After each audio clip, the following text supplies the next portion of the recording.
Hello, everyone. My name is Elizabeth Manns, and I'd like to welcome you to the April 4th Coalition Show.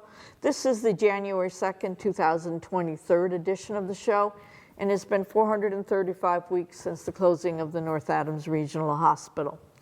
Our mission statement is, we are for workers' rights and collective bargaining rights and are against tax breaks for the rich and corporations who ship our jobs overseas.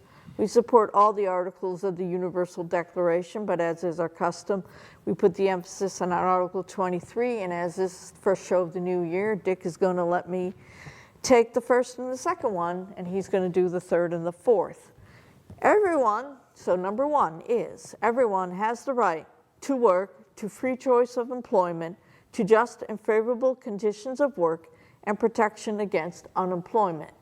Number two, everyone, without any discrimination, has the right to equal pay for equal work.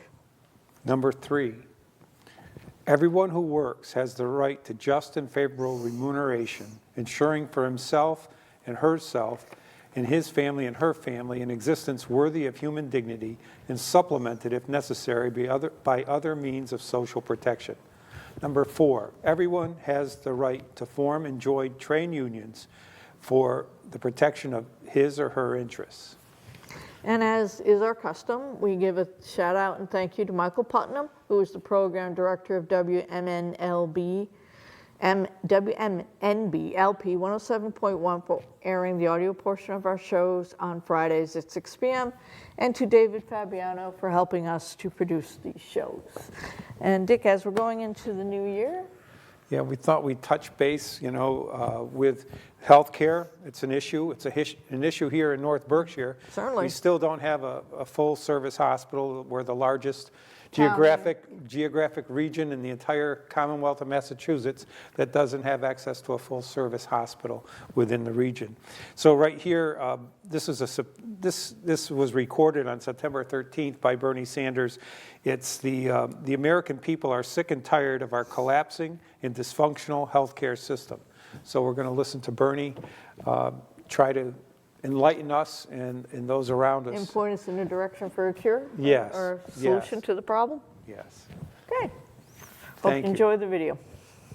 The American people remain, and always are, deeply concerned about an issue that by definition touches each and every one of us, and that is our collapsing and dysfunctional healthcare system. While it is not discussed much in the corporate media or here in the halls of Congress, we have today in the United States the most inefficient, bureaucratic, and expensive healthcare system in the world. And that's not just what I believe. That is what the American people know to be true because of their lived experience with the healthcare system. Madam President, I would hope that all members of Congress take a hard look at a poll that was published yesterday by the Associated Press NORC Center for Public Affairs Research. And this is some of what the poll disclosed. At a time when I hear many of my colleagues tell us that we have the best healthcare system in the world, it turns out that according to this poll, just 12% of the American people believe that healthcare in general is handled very well or extremely well in the United States. 12%. At a time when we pay the highest prices in the world for prescription drugs, only 6% of the American people believe that prescription drug costs in the United States are being handled well or extremely well. 6%. At a time when COVID has exacerbated the crisis, only 5% of the American people believe that the mental health care system in the United States is being handled well or extremely well. 5%. And when so many older Americans have died unnecessarily in nursing homes, and when so many cannot even find the nursing home bed that they need. Just 6% of Americans believe that the quality of care at nursing homes in the United States is very good or exceptional. 6%. Madam President, the American people increasingly understand, as I do, that health care is a human right, not a privilege, and that we must end the international embarrassment of the United States of America being the only major country on earth that does not guarantee health care to all of its citizens. And again, that is not just Bernie Sanders talking. That is what the overwhelming majority of the American people believe. According to yesterday's AP poll, 66% of the American people believe it is the federal government's responsibility to make sure that all Americans have health insurance coverage. 66%. Over 86% of the American people believe that it is absurd that millions of senior citizens lack dental care, hearing aids, and vision care. And they believe that Medicare should be expanded to cover these basic health care needs. This happens to be an issue I've been working on for several years. 86% of the American people believe that Medicare should cover dental care, hearing aids, and vision care. 86%. Madam President, at a time when our long-term health care system is in shambles, 81% of the American people believe that Medicare should cover the outrageous cost of long-term health care for senior citizens and people with disabilities. 81%. And Madam President, I ask unanimous consent that this AP poll be placed in the record. Without objection. Thank you. Madam President, it is hard for me to imagine how anyone could defend a health care system in which over 70 million people today are either uninsured or underinsured. As we speak, this moment, there are millions of Americans who would like to go to a doctor, who need to go to a doctor, but cannot afford to go to a doctor because of the outrageous cost of medical care in this country. Frankly, I am tired of talking to physicians who tell me about the patients who died because they were uninsured or underinsured, and who walked into the doctor's office when it was too late. Time and time again, I hear from doctors who tell me about a patient who walked in and they said to the patient, "Why didn't you come in when you first noticed your symptoms?" And the patient responded, "I don't have the money, I can't afford the copayment, or I have no insurance at all." Madam President, we are talking about, and I know we don't talk about it much, but maybe we should, we're talking about some 68,000 Americans who die every single year because they are uninsured or underinsured and don't get the medical care that they need. This is the United States, the wealthiest country in the history of the world. 68,000 Americans should not die every year unnecessarily. Madam President, I am tired of seeing working-class families and small businesses pay far more for health care than they can afford, which results with more than 500,000 Americans every year declaring bankruptcy because of medically related expenses. 500,000 Americans declare bankruptcy because of outrageous health care bills they simply cannot afford to pay. Families in America should not be driven into financial ruin because someone in that family became seriously ill. Sickness should not be a cause of financial ruin. Madam President, I am tired of hearing from Americans who lost loved ones because they could not afford the unbelievably high cost of prescription drugs. And I'm tired of hearing from constituents who are forced to cut their pills in half due to the cost. Today, unbelievably, almost 1 out of 4 patients cannot afford the prescription drugs that doctors prescribe.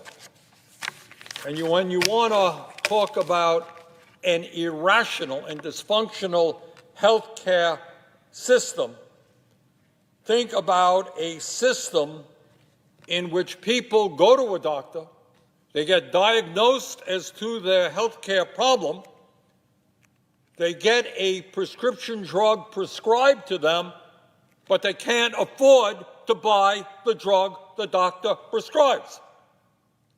So what ends up happening? They end up getting sicker. Maybe they end up in the emergency room at an outrageous cost. Maybe because they couldn't afford the prescription drugs in the first place, they end up in a hospital at a very high cost. Maybe they die. That is an irrational and absurd health care system. Madam President, I am tired of talking to people and families of people who are struggling with mental illness but cannot afford the mental health counseling they desperately need. Last year, as you know, a record-breaking 100,000 Americans died of drug overdoses. And I will tell you that in my office, and I'm sure that in every other Senate office, we get desperate calls from family members looking for affordable mental health counseling. And far too often, that care simply is not there in the community. People are struggling with husbands, wives, kids who are on the verge of doing something terrible to themselves, to others. And yet in this country, despite spending far more for health care than any other country, we don't have the capability of helping those people. Madam President, it's not there. The mental health counseling, the help that people need, is not there because in this system, geared toward the profits of the insurance companies rather than the needs of the American people, we don't have enough psychologists, counselors, or social workers. Unbelievably, despite spending far more per capita on health care than any other nation, we don't even have enough doctors. We're facing a major doctor shortage in America now, which will only get worse in years to come if we don't address it. We don't have enough nurses. We don't have enough dentists. We don't have enough medical providers in general. We have, however, more than enough people who bill us and more than enough debt collectors who hound us to pay for a bill we cannot afford, but we just don't have enough people to provide the health care that we desperately need.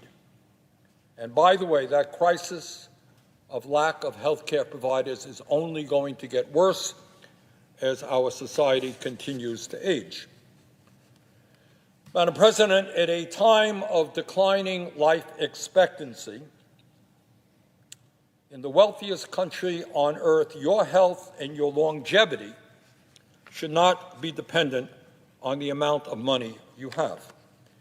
It is an absolute outrage and grossly un-American that the number of years we live in this country is dependent upon our income. Studies have shown that the top 1% of Americans live 15 years longer than the poorest people in our society. It's not only the very top as opposed to the very bottom. It's wealthy people in general versus working class people If you got the money, you're going to live longer in this country than if you do not have the money. In my view, health care is a human right that all Americans, regardless of income, are entitled to. And all Americans deserve the best quality health care that our country can provide. Further, as chairman of the Senate Budget Committee, it is not acceptable to me that we end up spending over twice as much as virtually any other major country on earth per capita, twice as much per capita, while our life expectancy and other health care outcomes lag behind most other countries. And this is really quite an amazing thing. We spend more, and yet our results are worse than other countries. Unbelievably, according to the Center for Medicare and Medicaid Services, we are now spending $12,535 per capita on health care. Imagine that. Over $12,000 for every man, woman, and child in this country. This is, frankly, an outrageous and unsustainable sum of money. In comparison, the United Kingdom spends just $5,300, France spends $5,400, Canada $5,900, Germany $7,300. We spend over $12,000 per year. The question that everyone should be asking is, how does it happen that we spend so much money for health care, but we get so little in return? And Madam President, let's be clear. The current debate over health care in the United States really has nothing to do with health care. Frankly, it is hard to defend this dysfunctional system.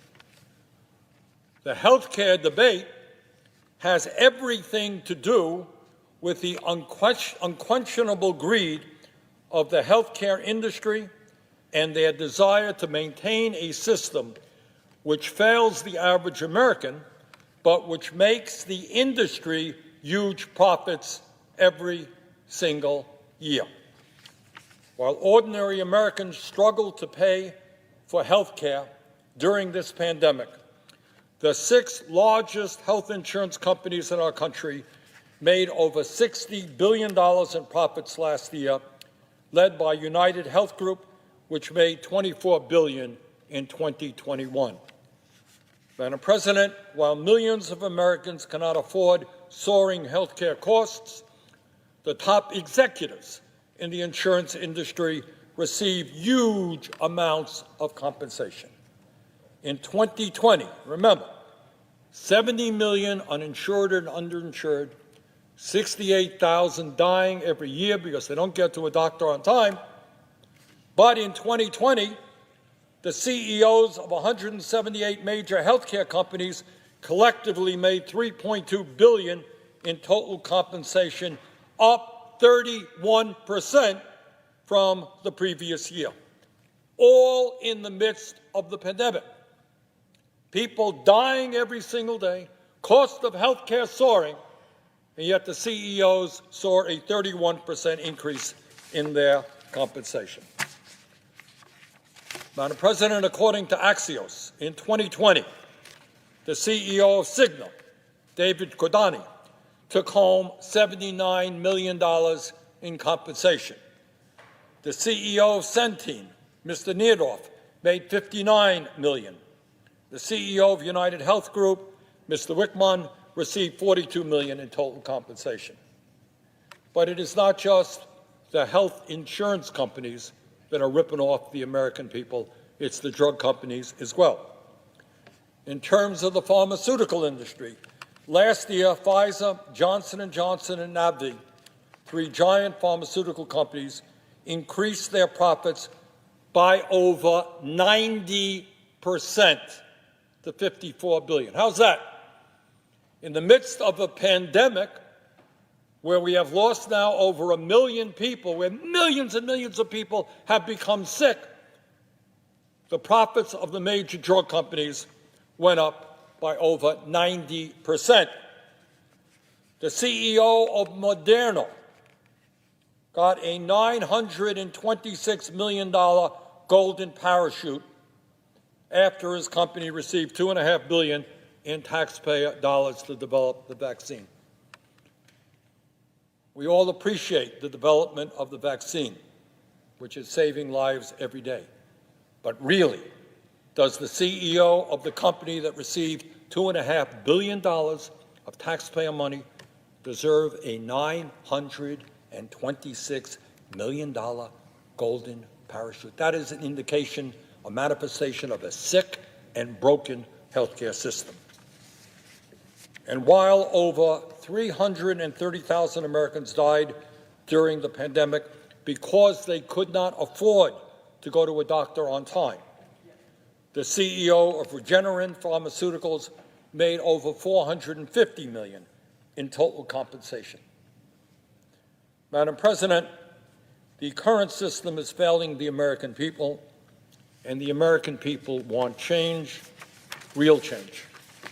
In March, months ago, I was pleased to introduce Medicare for All legislation with 15 Senate co-sponsors. Companion legislation in the House now has 122 co-sponsors. This legislation would improve and expand Medicare to cover over a 4-year period health care to every man, woman, and child in this country. In other words, what this legislation finally does is make sure that the United States joins every other major country and that we guarantee health care to all of our people.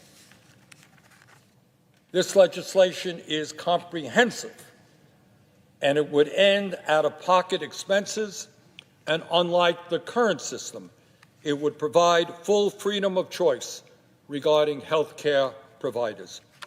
In other words, on the Medicare for All, there would no longer be insurance premiums, deductibles, or co-payments. No more networks which deny you your choice of doctors. And when I talk about Medicare for All being comprehensive, it would cover dental care, vision, hearing aids, prescription drugs, and home and community-based care. In other words, Madam President, it would do precisely what the American people want us to do. Would a Medicare for All system be expensive? Yes. But while providing comprehensive care for all, it would be significantly less expensive than our current dysfunctional system because it would eliminate an enormous amount of the bureaucracy, profiteering, administrative costs, and misplaced priorities inherent in our current for-profit system. Remember, we currently pay twice as much for health care as do the people of virtually any other country. And all of those countries manage to provide universal health care. So yes, we can provide quality care for all at a much, much lower cost per person. On the Medicare for All, there would no longer be armies of people billing us, telling us what is covered and what is not covered, and hounding us to pay our hospital bills. This not only saves substantial sums of money, but will make life a lot easier for the American people who would never again have to fight their way through the nightmare of insurance company bureaucracy. In fact, the Congressional Budget Office, the CBO, estimated that Medicare for All would save Americans $650 billion a year. Now, trust me, I do know the 30-second ads from the insurance and drug companies that have told us that if Medicare for All becomes law, your taxes will go up. But what they forgot to tell you is that under Medicare for All, you will no longer be paying premiums, deductibles, co-payments, and out-of-pocket expenses to private health insurance companies. And what they certainly won't tell you is that Medicare for All will save the average American family thousands of dollars a year. In fact, a study by RAND found that moving to a Medicare for All system would save a family with an income of less than $185,000 about $3,000 a year on average. Now, one might ask, fair enough, if Medicare for All is so good, if it has so many advantages, if it's what the American people want, why hasn't it been enacted by now? Why hasn't the United States joined every other major country in guaranteeing health care for all? And that, Madam President, takes us to our corrupt political system and the outrageous way we fund campaigns. So I would suggest, if you want to know why we are stuck with a dysfunctional healthcare system that fails the American people, but makes the drug companies and the insurance companies wildly profitable, follow the money. Follow the money. Since 1998, in our corrupt political system, the private healthcare sector has spent more than $10 billion on lobbying. Got that? $10 billion on lobbying since 1998, and over the last 30 years, it has spent more than $1.7 billion on campaign contributions to maintain the status quo. And in terms of their lobbying efforts, let's be clear, they are very, very bipartisan. There are former Democratic Party leaders, former Republican Party leaders working together to represent the insurance companies and the drug companies. And by the way, of course, in terms of the campaign contributions, Madam President, the insurance companies and the drug companies are also very bipartisan. In fact, their contributions go to many members of both the Democratic and Republican parties. It doesn't really matter if you're a Democrat or a Republican. What matters is you protect the interests of the drug companies and the insurance companies. But you know, Madam President, what I believe is that maybe, just maybe, now is the time for Congress to do what the American people want, not what the lobbyists want, not what the drug companies want, not what the insurance companies want.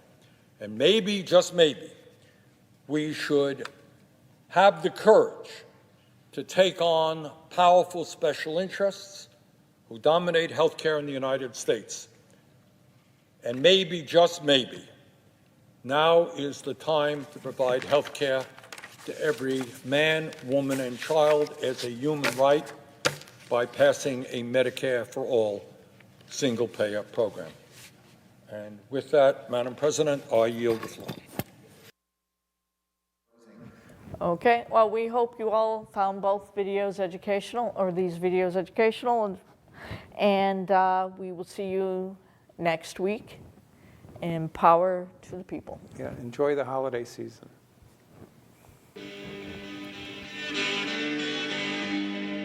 There's power in the factory, power in the land, power in the hand of the worker.